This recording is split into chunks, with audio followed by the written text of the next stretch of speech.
Where ruling party is set to lose at least 2 of 3 seats in the upcoming parliamentary by-elections, which are widely seen as a litmus test for Prime Minister Suga.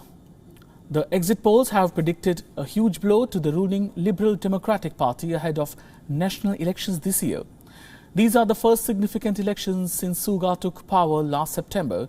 They will fill 2 seats left open due to scandals and one because of the lawmakers' death from COVID. Opposition candidates are leading in Nagano and Hiroshima, though the LDP had been expected to lose the seat in central Nagano prefecture, held by an opposition politician prior to his death from COVID last year.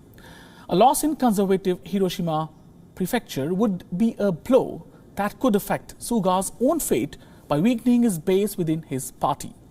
The PM Suga is already trying to handle a crisis in Hiroshima, where the parliamentary seat was left vacant after the prefecture's lawmaker was found guilty of vote buying. The lawmaker had close ties to Suga. In fact, Suga's party has not even fielded a candidate for a seat which was held by a lawmaker who quit due to bribery scandal. The Japanese Prime Minister had 70% approval rating when he succeeded Shinzo Abe, who had to resign because of health reasons. But a series of scandals and criticism of his handling of the pandemic, including a slow vaccine rollout, plunged his rating to 30%.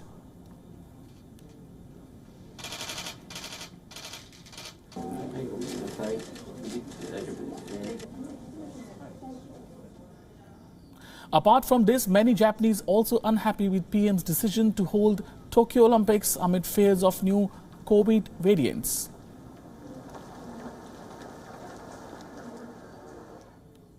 And WION correspondent Phoebe Amoroso is joining us live from Tokyo for more on this story. Good morning to you. First of all, I would like to ask you, how crucial are these elections for Japanese Prime Minister Suga's Liberal Democratic Party?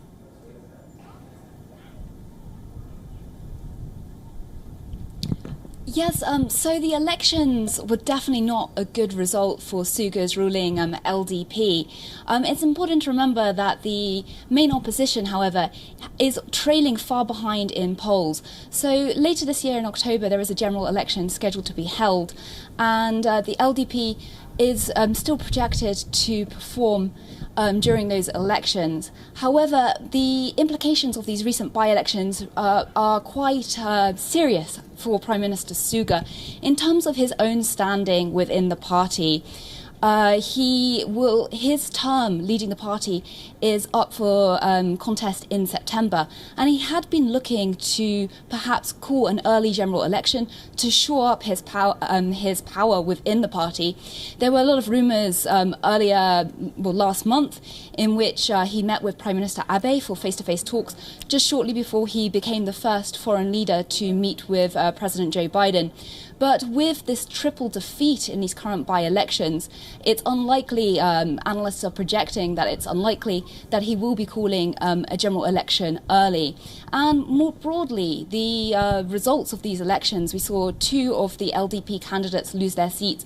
They stepped down due to corruption scandals. And then the seat in Nagano became available as the CDP candidate died of complications from coronavirus. And these are kind of emblematic of problems facing the LDP more generally in terms of a series of scandals, but also how they are approaching the coronavirus pandemic. Also, these by-polls come at a time when Prime Minister Suga is facing criticism over a series of scandals and his handling of the pandemic, including a slow vaccine rollout, sending his ratings plunging, as we know. How do you see these overall things moving from here on?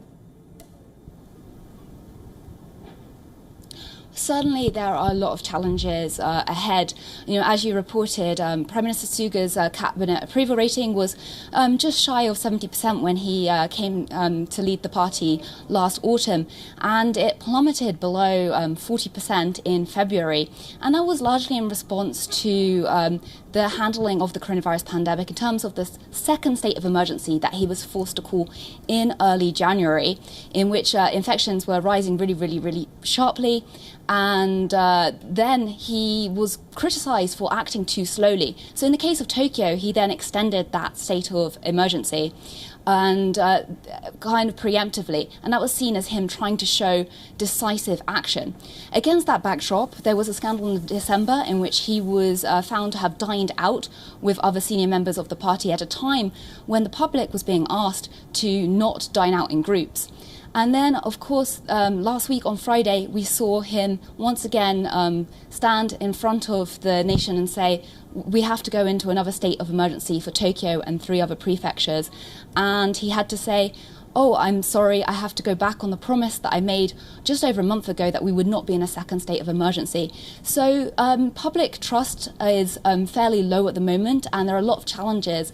And looking forward, people are going to be very closely watching how this third state of emergency goes forward and manages to bring the infection rates under control.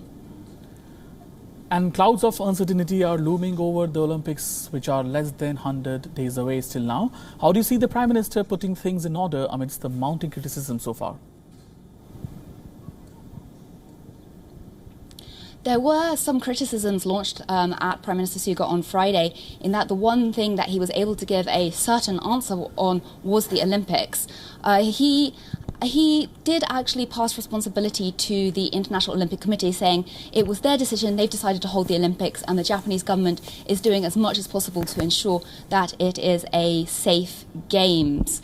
The IOC President Thomas Bach also gave his full support to Japan last week, saying that that Japan is working in holding a very safe and secure Games. He's supporting Japan in every way. The daily testing of athletes means that there isn't going to be a huge risk, but the public more generally are very sceptical. In recent polls, 70% of the Japanese public believe the Games should be postponed or cancelled.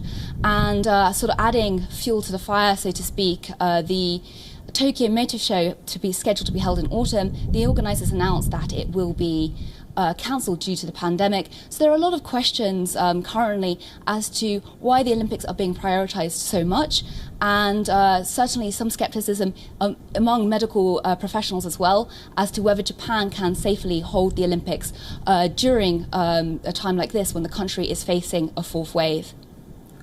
Aurang Phoebe, thanks for joining us and getting us all these details right from Tokyo on this important developing story. WION now available in your country. Download the app and get all the news on the move.